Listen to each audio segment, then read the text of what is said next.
Muy buenas noches. Bienvenidos al Foro de Doctorado en Derecho en el marco del Encuentro Anual de Investigación, Innovación y Creación 2021.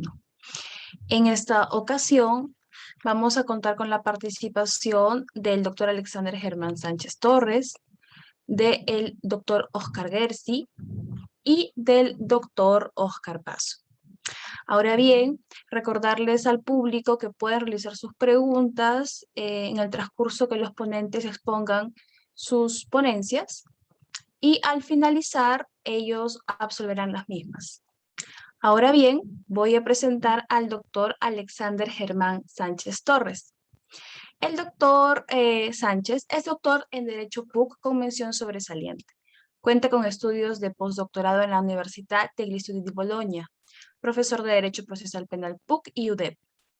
Además, coautor del libro Las casaciones penales en el Perú, autor del libro La legitimidad de la reincidencia como agravante genérica de la pena, autor de diversos artículos en materia jurídica, asesor en la Sala Penal Permanente de la Corte Suprema de Justicia de la República.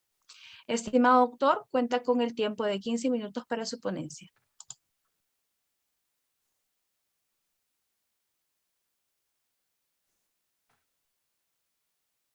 Gracias, doctora. ¿Se ve bien allí? Sí, doctor, se ve muy bien. Perfecto.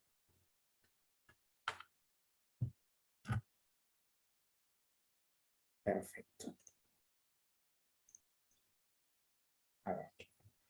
Buenas noches con todos y con todas. En principio quiero comenzar agradeciendo a la directora del programa del doctorado por haberme designado como uno de los representantes del programa doctoral que ella dirige para participar en este evento.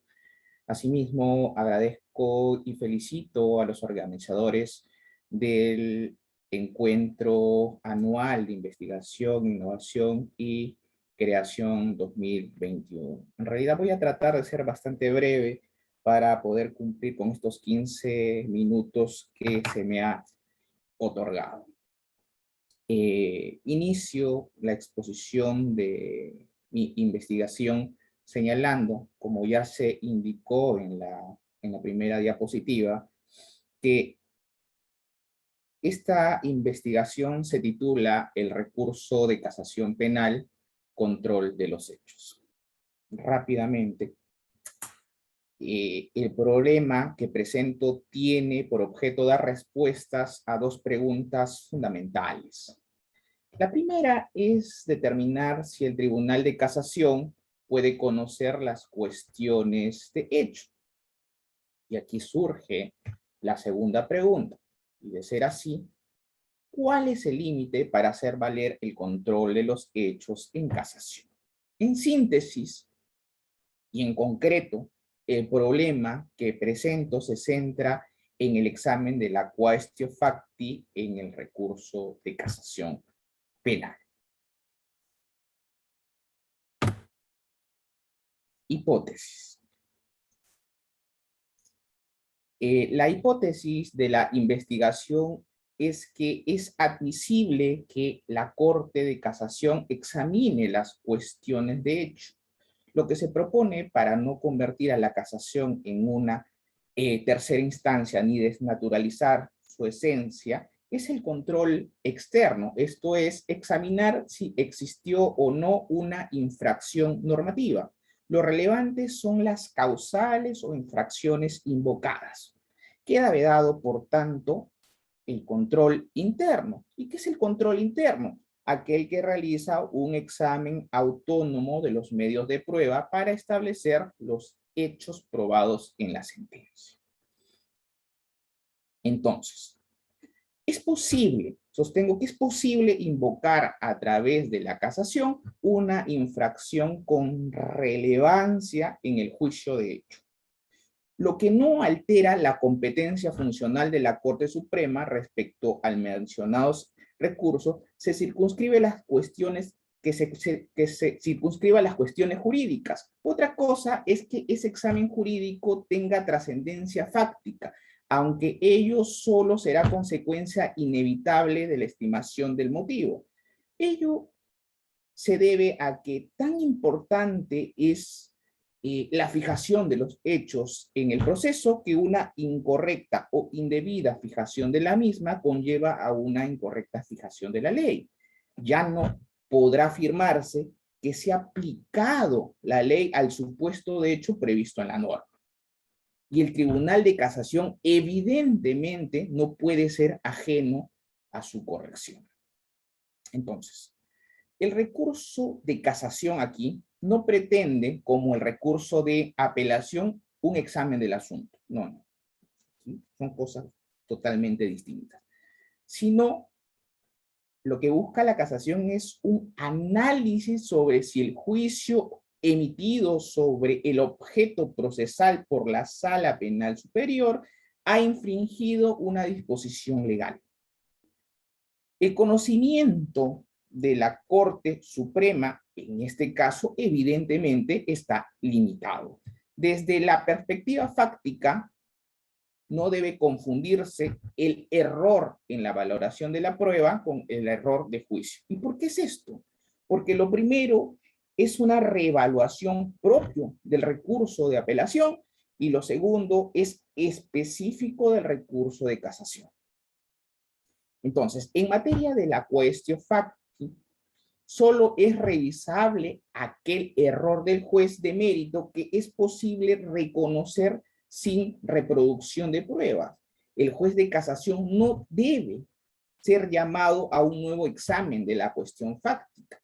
La Corte Suprema nunca valora pruebas autónomamente, solo examina si la Sala Superior observó la legalidad probatoria y cuáles son los límites de esa libertad en la apreciación probatoria. Entonces, de esta manera se legitima el control de casación debido a que velar por la observancia de las prescripciones constitucionales, ya sea interdicción de la arbitrariedad de los poderes públicos, dentro de los que también podemos incluir la motivación de las sentencias, es un tema puro de aplicación del derecho. Ahora bien, los motivos. Ahora, para controlar el juicio de hecho, tenemos que remitirnos a dos causales o motivos. La causal de casación constitucional, específicamente la presunción de inocencia, que está contemplado en el artículo 429.1 del Código Procesal Penal, y la falta de motivación o ilogicidad en la motivación, que está contemplado en el artículo 429.4 del Código Procesal Penal. Ahora bien, ¿por qué se puede controlar el juicio de hecho a través de estas causales?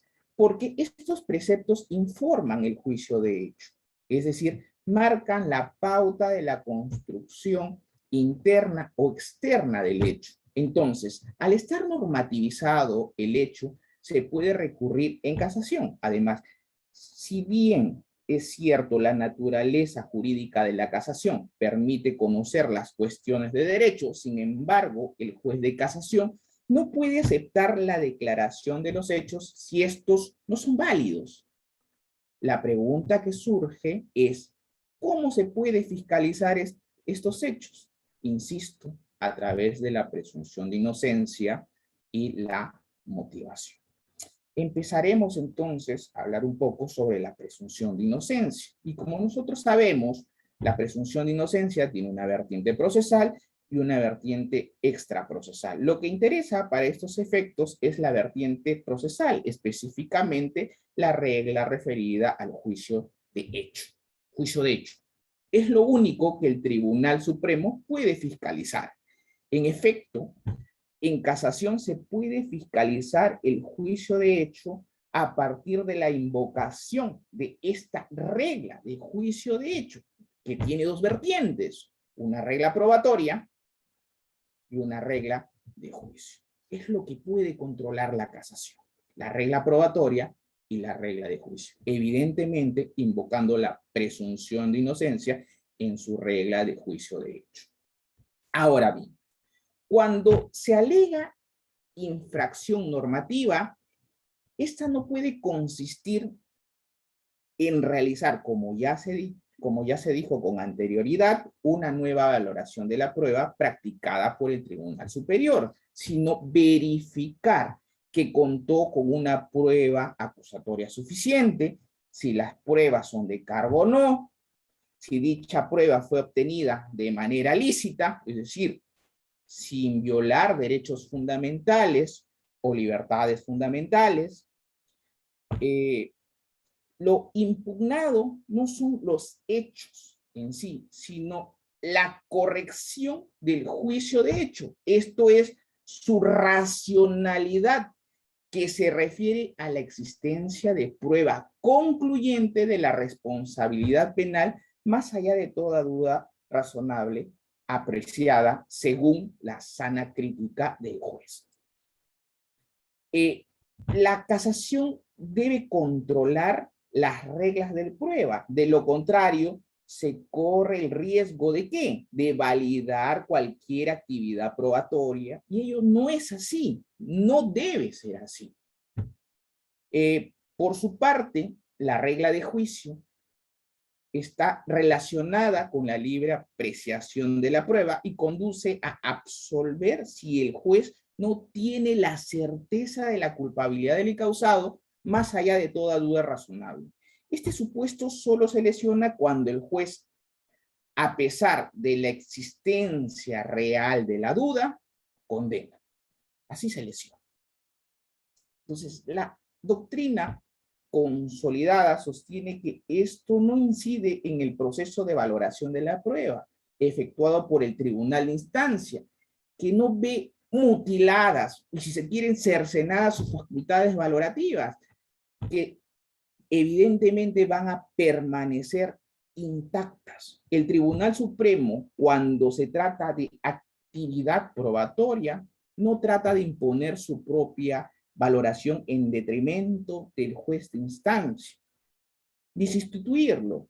No pretende controlar los hechos en su existencia, sino la corrección de ese juicio de hecho, es decir, los hechos establecidos en la sentencia.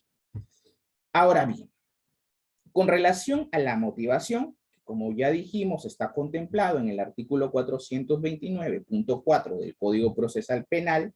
Si bien el juez, a partir de la libre valoración de la prueba, tiene la libertad de poder decidir, sin embargo, en la motivación va a encontrar un límite. Entonces, si motivar es justificar, es dar razones sobre su decisión, lo que nos interesa a efectos de la fiscalización del juicio de hecho en casación son lo que se denominan las patologías de la motivación. Entonces, centrémonos en las denominadas patologías de la motivación. La vulneración de la motivación puede ser por falta de motivación o ilogicidad de la motivación. La falta de motivación puede dividirse en motivación omitida o inexistente y se presenta cuando el juez no expone las razones en las que sustenta su decisión. Es decir, se trata de ausencia de exposición de los motivos que justifiquen la convicción del juez. Otra patología es la aplicación judicial incorrecta. Es decir, existe motivación, pero esta motivación está viciada. Estas patologías pueden ser por motivación incompleta, insuficiente, motivación parcial, motivación ficta o aparente. Y por último, tenemos la ilogicidad en la motivación, que tiene que ver con el iterlógico del juez. Aquí el juez no solo tiene que expresar el iterlógico que siguió, es decir, sin lagunas, sin saltos, sino también realizarlo sin contradicciones. La logicidad abarca el cumplimiento de las reglas de la lógica y de la experiencia. Es una cuestión referida a la naturaleza de los hechos. Entonces, lo que se controla en casación son las patologías mencionadas. Lo que hace el Tribunal Supremo en temas de motivación para fiscalizar el juicio de hecho es evaluar. ¿Qué evalúa? El nexo que existe entre la valoración de la prueba y la motivación de la decisión. Se verifica que el juicio de hecho esté lógicamente justificado. ¿Sobre la base de qué? Sobre la base de las pruebas. Eso es lo que hace el Tribunal de Casación. Y ya para concluir, creo que ya estoy sobre el tiempo, insisto, en cuanto a una sentencia, especialmente se aparta, como aclara Igartua, de una constatación. Esta es una realidad compleja en cuanto que en ella se articulan dos partes. Las sentencias articulan dos partes. Una decisional, que es la parte dispositiva en sentido amplio, y otra argumentativa, la motivación o parte considerativa, mientras que la parte dispositiva goza de una autonomía funcional y produce efectos autónomos, aunque sea interna. La motivación es puramente accesoria al dispositivo. Tal distinción que permite a su vez ejercitar un control ceñido a la motivación, dejando aparte el acierto o desacierto de la decisión. En casación, por su propia naturaleza, solo se controla la validez de un argumento justificatorio, no la verdad del acierto o desacierto de la decisión. Bueno, luego de haber dado cuenta de los resultados y temas abordados en esta investigación, concluyo mi exposición agradeciendo el tiempo y la oportunidad brindada, para lo cual me voy a someter a las consideraciones que ustedes crean pertinentes. Muchas gracias.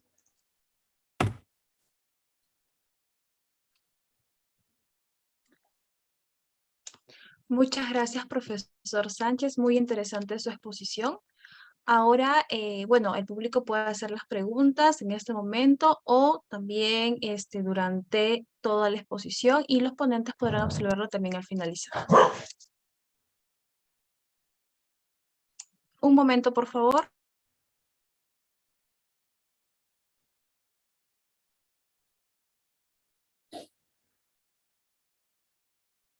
Voy a darle la palabra al doctor Oscar Gersi.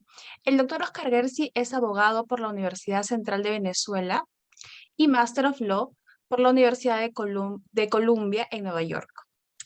Ha enfocado su práctica en regulación económica, libre competencia y energía. Ha sido profesor en diversas universidades de Venezuela y actualmente es profesor de la Universidad de Monterrey de Sociedades Mercantiles y de Introducción al Análisis Económico del Derecho.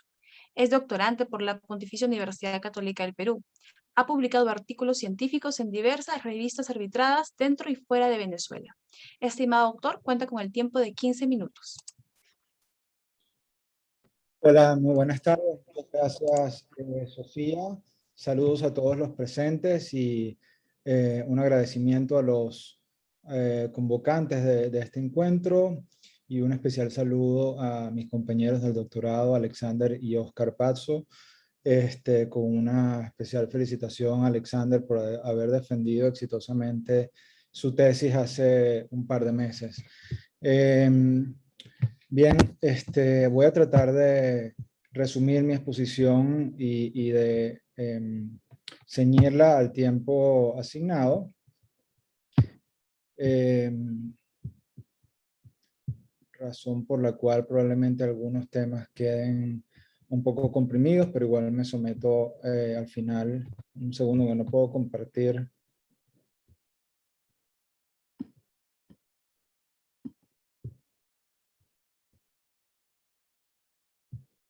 Un momento, por favor. Ok. ¿Sí me confirman si se ve pantalla completa? Doctor, sí se ve. Bien, gracias. Bueno, les decía que obviamente por las restricciones de tiempo, pues he resumido un poco el ámbito de la presentación, pero pues quedo atento a las preguntas que tuvieran a bien hacerme durante la exposición o después de ella.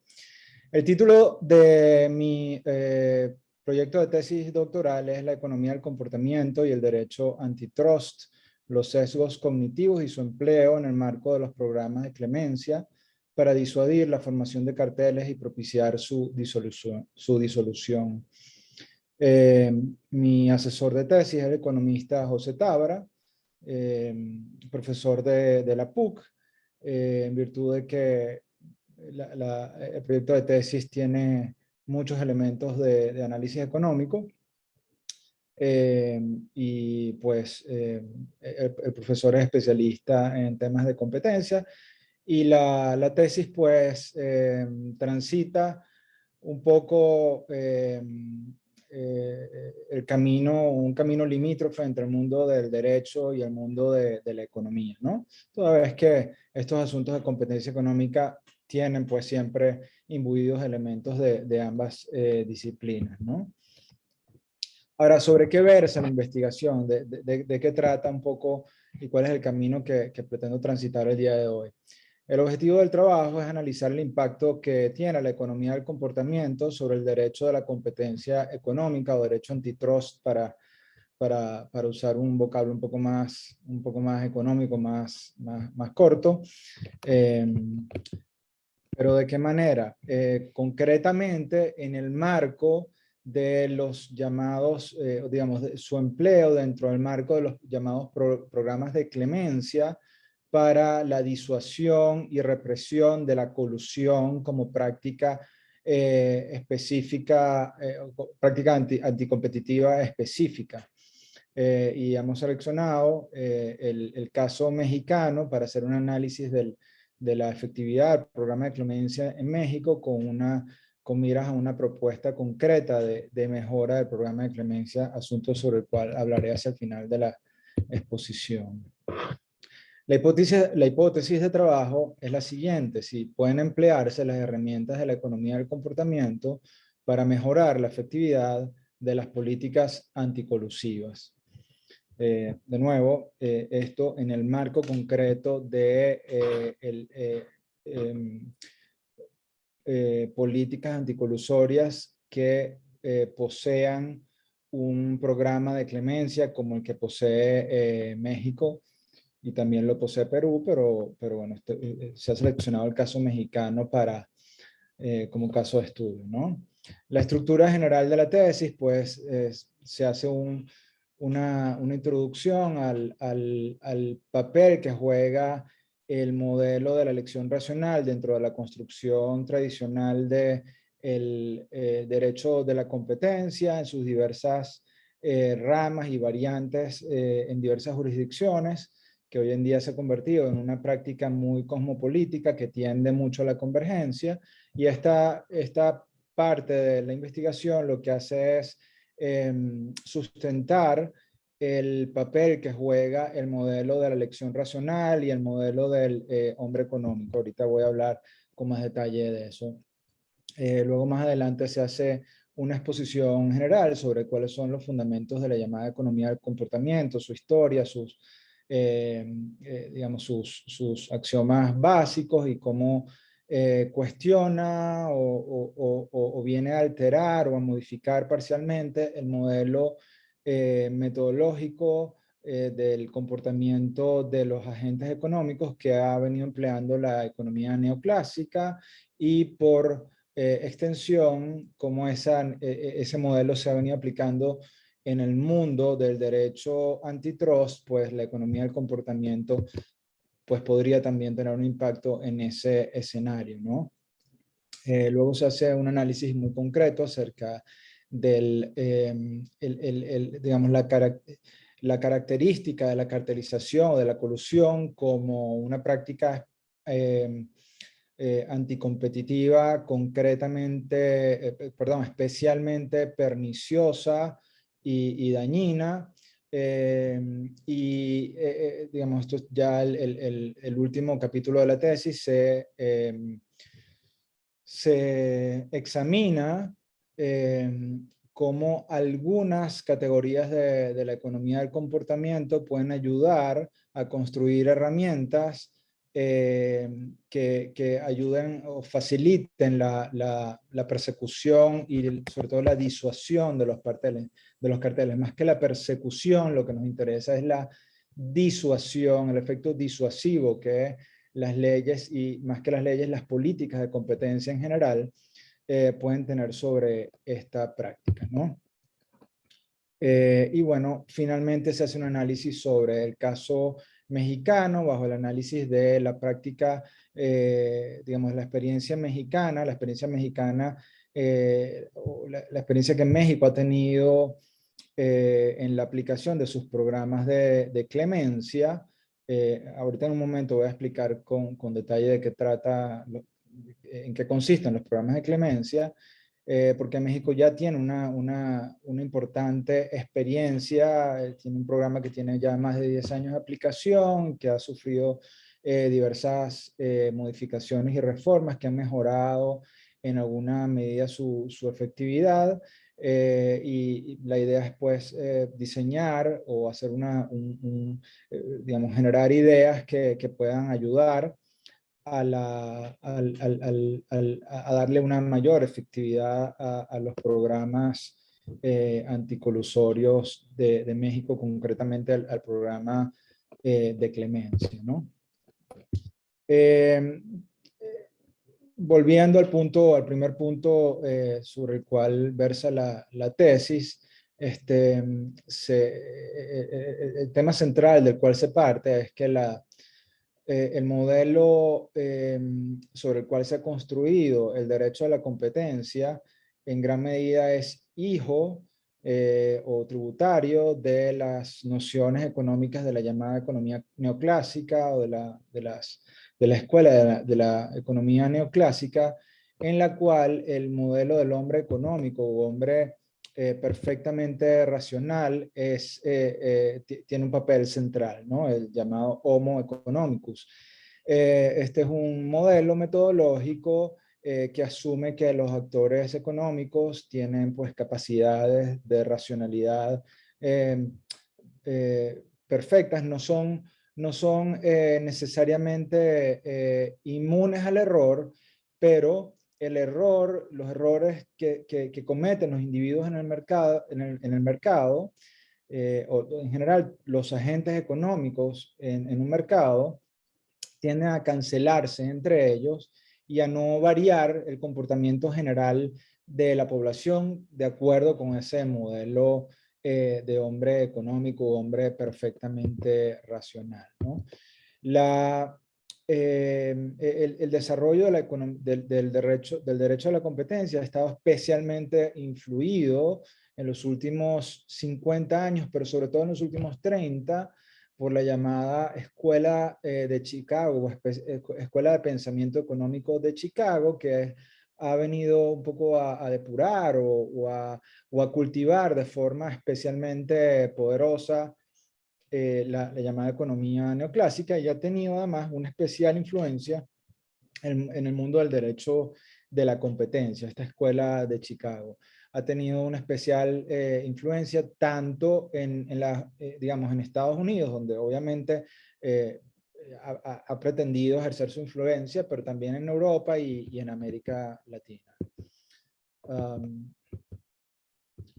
El modelo de la economía del comportamiento pretende más bien sustituir ese modelo por el modelo del hombre, del llamado Homo sapiens, del hombre racional, vamos a llamarlo así, normal, que es poseedor de una racionalidad limitada, o bounded rationality, para emplear el vocablo que suele emplearse en la literatura. Se basa en las investigaciones de dos premios Nobel de Economía, pero quienes son originalmente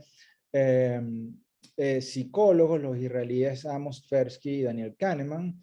Perdón, el ganador del premio Nobel de Economía en realidad fue Daniel Kahneman, porque Amos Tversky falleció en los años 90, pero lo habría recibido junto con Kahneman porque fueron ambos, digamos, la razón por la cual se les otorgó el premio fueron sus investigaciones en los años 70, que básicamente lo que hicieron fue crear una nueva teoría de la decisión, la llamada teoría prospectiva de la decisión, que modifica o altera parcialmente la teoría que tradicionalmente, la teoría de la decisión que tradicionalmente se venía empleando en el mundo de la economía.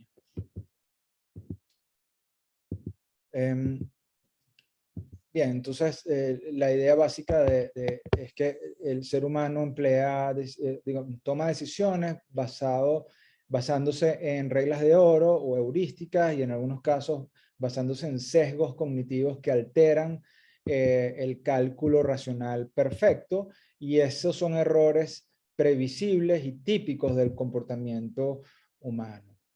La aplicación de estas teorías económicas al mundo del derecho a la competencia ha tenido importantes críticas. Las críticas se sustentan fundamentalmente en la llamada tesis de la irrelevancia.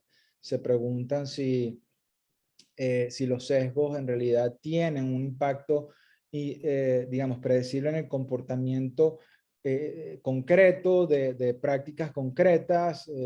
Digamos, cuando se investiga una actividad, no se investiga el comportamiento general del mercado, sino el comportamiento específico de ciertos actores económicos, razón por la cual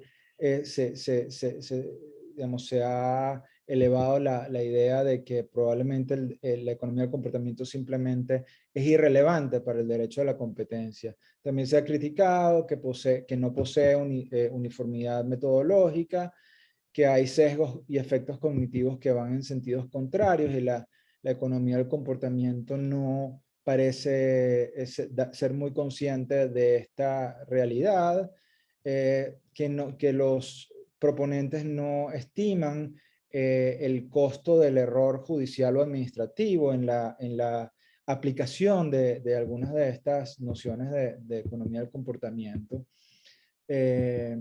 La aplicabilidad a las firmas, pues se suele decir que las firmas pues tienen digamos, ciertos barreras institucionales o restricciones institucionales que pueden depurar los procesos de decisión de modo tal que se deslastren de los sesgos y de los problemas de errores cognitivos.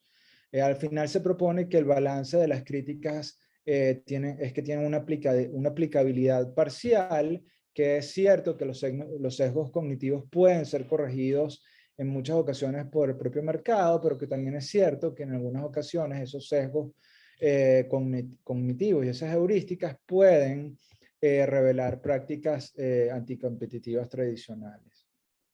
Y finalmente se aboga por una aplicación de la economía del comportamiento discriminada, queriendo decir con esto que es una aplicación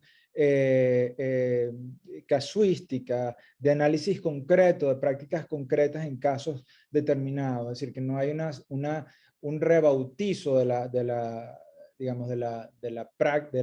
disciplina, no hay una barrida y mesa limpia como consecuencia del advenimiento de la economía del comportamiento, sino que su aplicación es mucho más modesta y discriminada, ¿no? ¿Por qué la colusión? Bueno, la colusión, ¿por qué se escoge la colusión como práctica de estudio? Es el fenómeno de los fenómenos anticompetitivos más perniciosos económicamente hablando. Es de los fenómenos, es un fenómeno especialmente persistente y sorprendentemente persistente en el tiempo y entre jurisdicciones. Es un fenómeno además especialmente difícil de detectar, toda vez que por su carácter ilegal suele llevarse a cabo, digamos, que se me acaban de se me acabaron se me acabó el tiempo, pero pido quizás un par de minutos para redondear. La colusión es especialmente difícil de detectar, ¿no? El estudio se basa en el modelo de disuasión de la actividad criminal de Gary Becker, pero con un adendum concreto nacido de las doctrinas de la economía del comportamiento, empleando o proponiendo el empleo estratégico de los errores cognitivos en cabeza de los miembros de las actividades colusorias, ¿no? de las prácticas colusorias, en la medida en que, digamos, hay como dos características especialmente relevantes de los miembros de las actividades colusorias. La primera de ellas es que sus miembros normalmente no pueden tener una noción clara de cuáles son las probabilidades de detección de la práctica, y eso hace que conjuntamente con el empleo de otra serie de errores cognitivos se haga muy compleja la aplicación del modelo de Becker de disuasión. El modelo de Becker de disuasión lo que propone es que los agentes económicos, bueno, su modelo está construido para la disuasión del crimen. Entonces, el modelo de Becker dice los delincuentes normalmente toman sus decisiones haciendo un análisis costo-beneficio, calculan la magnitud de la sanción y lo multiplican por la probabilidad de la detección.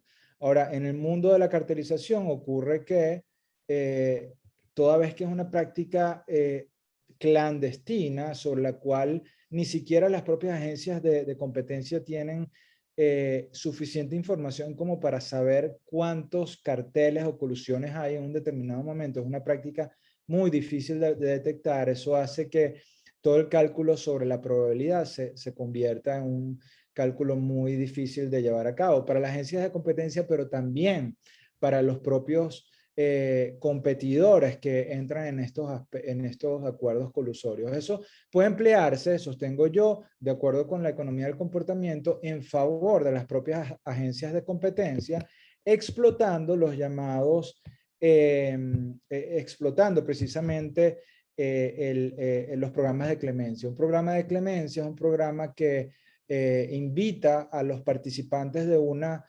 colusión a delatar la práctica colusoria a cambio de eliminarse por completo las posibles sanciones. Eso hace que básicamente la agencia de competencia lo que tiene que hacer es atacar a aquel miembro de la colusión que tenga una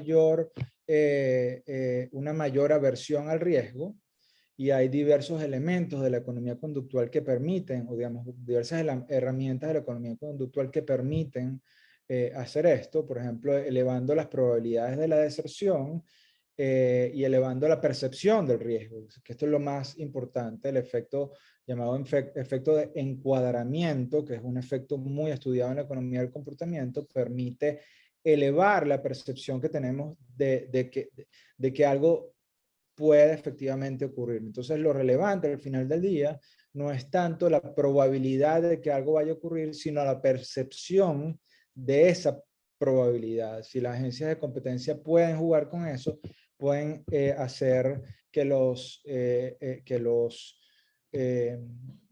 programas de clemencia sean más efectivos y consigan el efecto disuasorio deseado.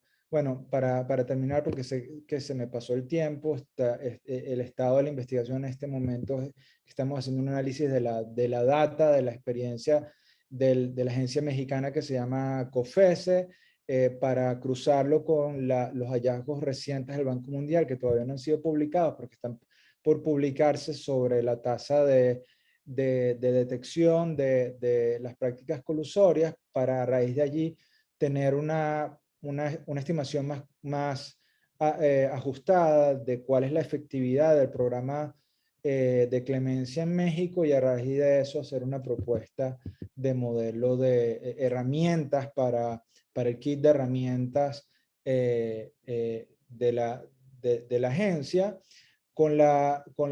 digamos, con el valor agregado de que las herramientas que se pretenden construir son herramientas de muy bajo costo presupuestario para las agencias, es decir, que no tienen que aumentar en contrataciones de abogados o de economistas o de otras cosas, sino que son herramientas que básicamente atacan el fenómeno de la percepción, que normalmente son herramientas relativamente de bajo costo.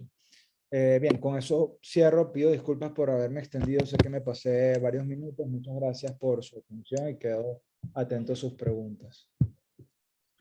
Muchas gracias, doctor Oscar Gersi. No se preocupe. Ahora voy a otorgar la palabra al doctor Oscar Andrés Paso Pinedas. El doctor es asesor jurisdiccional del Tribunal Constitucional, ha sido docente de la Academia de la Magistratura, de la Pontificia Universidad Católica del Perú, de la Universidad Nacional Mayor de San Marcos y la Universidad San Ignacio de Loyola en los cursos de Derecho Procesal Constitucional y Constitucional Comparado. Es especialista en Justicia Constitucional por la Universidad Castillo-La Mancha, España, y especialista en tutela supranacional de derechos fundamentales por la Universidad Complutense de Madrid, España. Estimado doctor, cuenta también con el tiempo de 15 minutos. Muchas gracias. Voy a proceder aquí a compartir una presentación. ¿Me confirma si ven las diapositivas? ¿Todo en orden? Sí, doctor, sí las vemos. Perfecto, muchas gracias. Buenas noches a Sofía, bueno, a mis distinguidos colegas que integran el panel. Saludos a Oscar y a Alex, con quien tuve la oportunidad de compartir los estudios de doctorado. Y bueno, en general a todas las personas que están en esta transmisión. Mi nombre es Oscar Paso, he realizado el doctorado en Derecho en la Pontificia Universidad Católica del Perú, y bueno, cuento con un proyecto de investigación que se titula El control de validez de tratados internacionales en el marco del constitucionalismo más allá del Estado-Nación.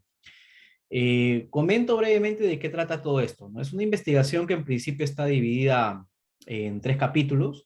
Un primer capítulo dedicado a lo que serían las relaciones entre el derecho constitucional y el derecho internacional, es decir, concretamente cómo han evolucionado a lo largo de la historia.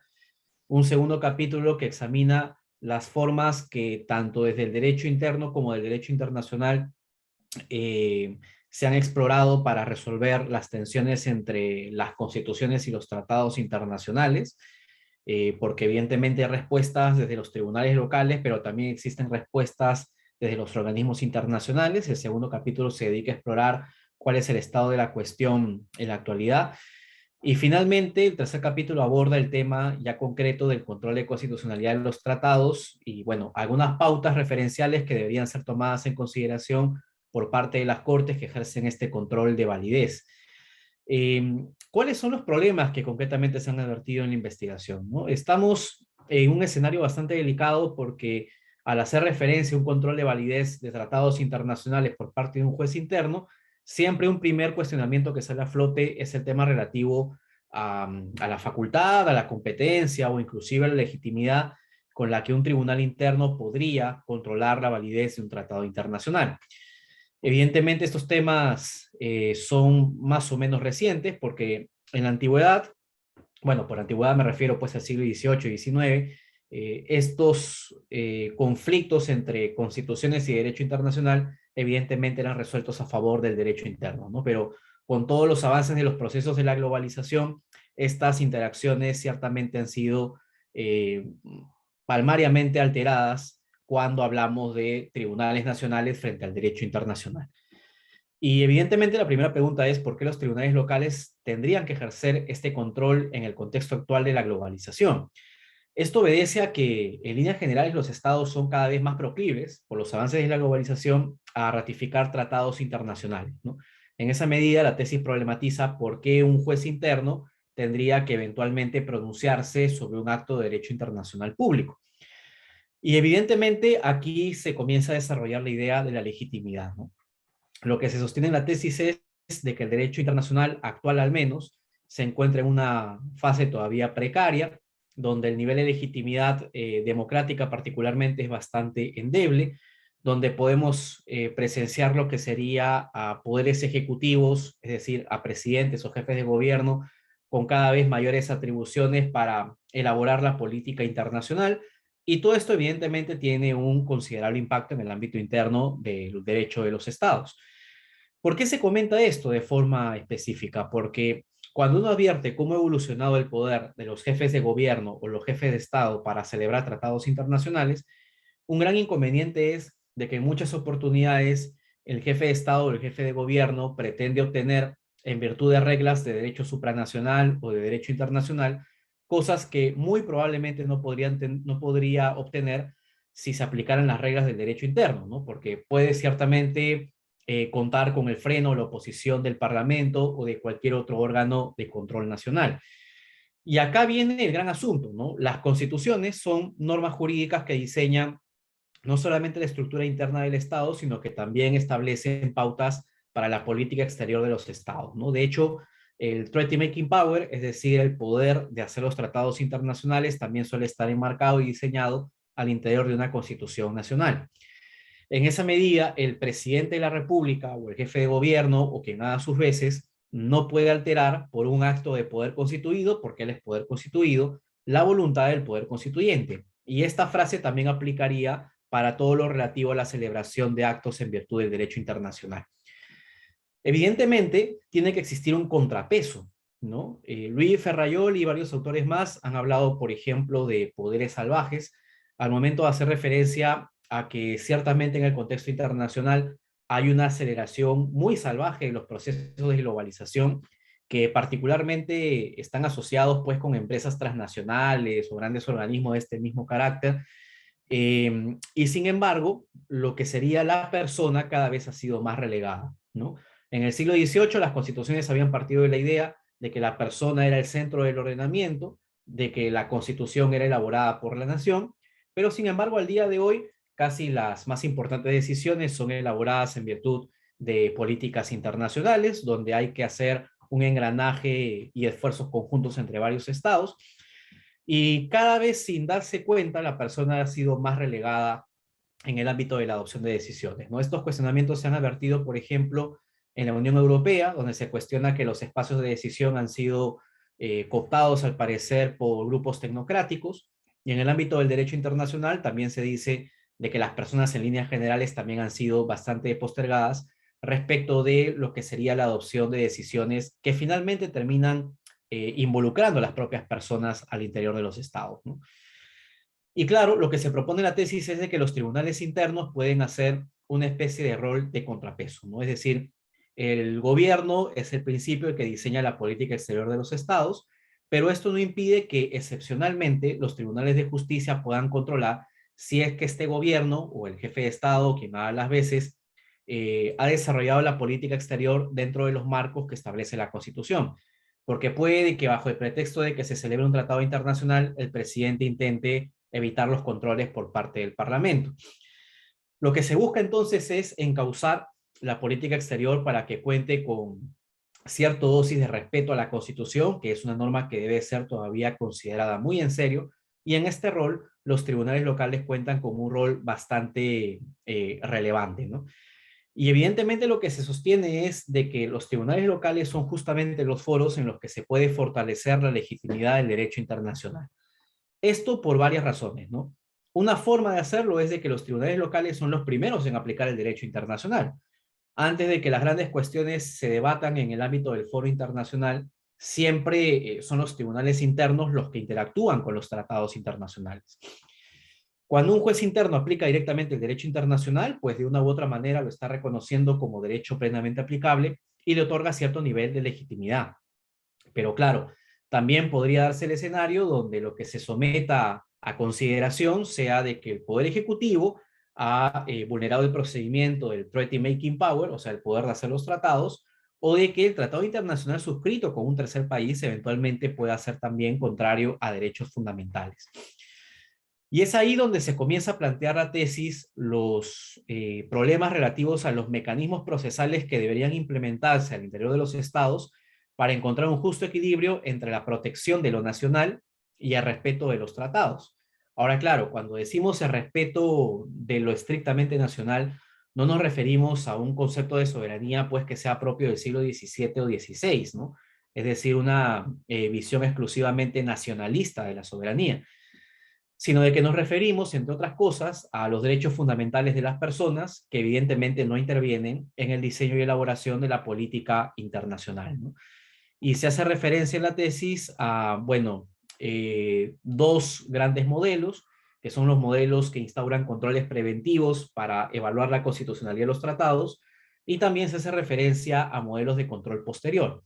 En los modelos de control preventivo, lo que ocurre es de que los tribunales cotejan la compatibilidad de un tratado con la Constitución antes de que el tratado sea incorporado en el ordenamiento interno, mientras que en el caso del control posterior, este cotejo se hace cuando el tratado internacional ya ha sido ratificado. ¿Por qué los tribunales deberían contar con este control? Porque evidentemente muchos internacionalistas pueden sostener tesis en contra de esta facultad de un tribunal interno de pronunciarse sobre la constitucionalidad de un tratado. Bueno, porque en primer lugar, esto se sostiene en la tesis, hay que verificar el respeto del procedimiento previsto en el Treaty Making Power con la finalidad de no permitir que el jefe de gobierno o el jefe de Estado desborde las competencias que la Constitución le reconoce, para superar también los problemas de déficits democráticos en el ámbito del derecho supranacional e internacional.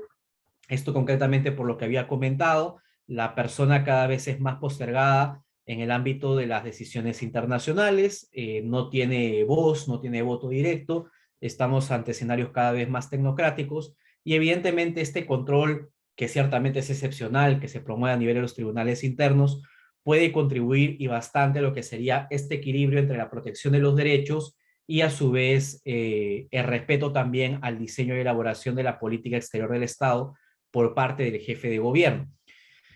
Y en la tesis también entonces se mencionan los temas relativos a los controles preventivos y posteriores, ¿no? Voy a tratar de cerrar en el tiempo que me queda esta explicación.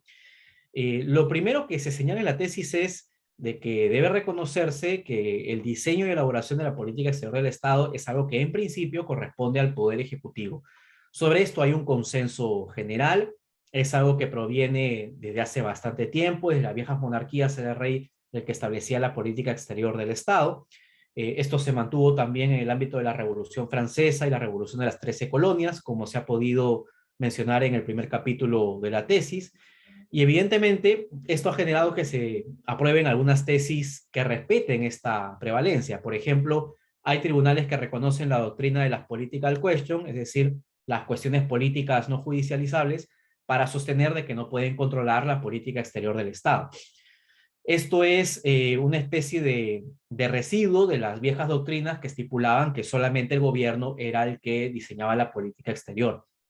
Y a su vez, en la actualidad inclusive hay tribunales, como ocurre en los Estados Unidos, que sostienen de que los tribunales internos tienen una primera obligación de hacer una interpretación conforme con el derecho internacional, ¿no? Es una técnica de acercamiento entre el derecho interno y el derecho internacional con el propósito de hacer todos los esfuerzos que sean posibles con la finalidad de que el derecho internacional no sea inobservado por parte de decisiones internas.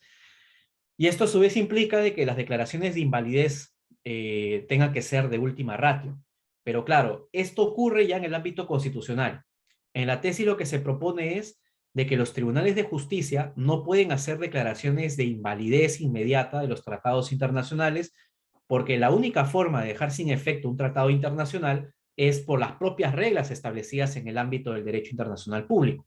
Así de que en el peor de los escenarios, una declaración de inconstitucionalidad expedida, por ejemplo, por un tribunal constitucional o una Corte Suprema, lo peor que podría generar es obligar al Poder Ejecutivo a iniciar el procedimiento de denuncia del tratado.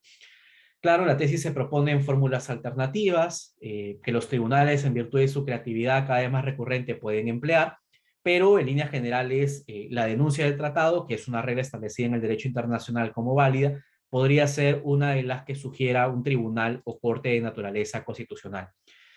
Y ahí justamente se examinan los controles preventivos y posteriores, ¿no? Y concretamente lo que se hace es ver los puntos a favor y en contra, porque en la tesis lo que se sugiere es de que deben coexistir ambos controles. Hay muchos países que cuentan exclusivamente con controles preventivos, que son en realidad la mayoría de los países, según un mapeo de las constituciones que se ha realizado en la investigación. Y hay países que solo mantienen el control posterior, ¿no?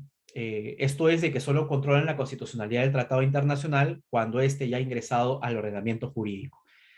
Pero hay un grupo reducido de estados, que es justamente la tesis que se defiende en esta investigación, que mantienen un control concurrente, que es precisamente el que se recomienda, porque el control preventivo de forma aislada y el posterior también de forma aislada muestran algunos problemas que es pertinente indicar.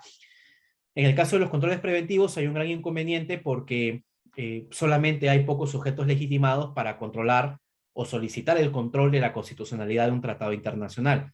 La tesis lo que advierte es de que muchas veces hay grupos o minorías que no tienen acceso a órganos de representación política que pueden verse afectados por la celebración de un tratado.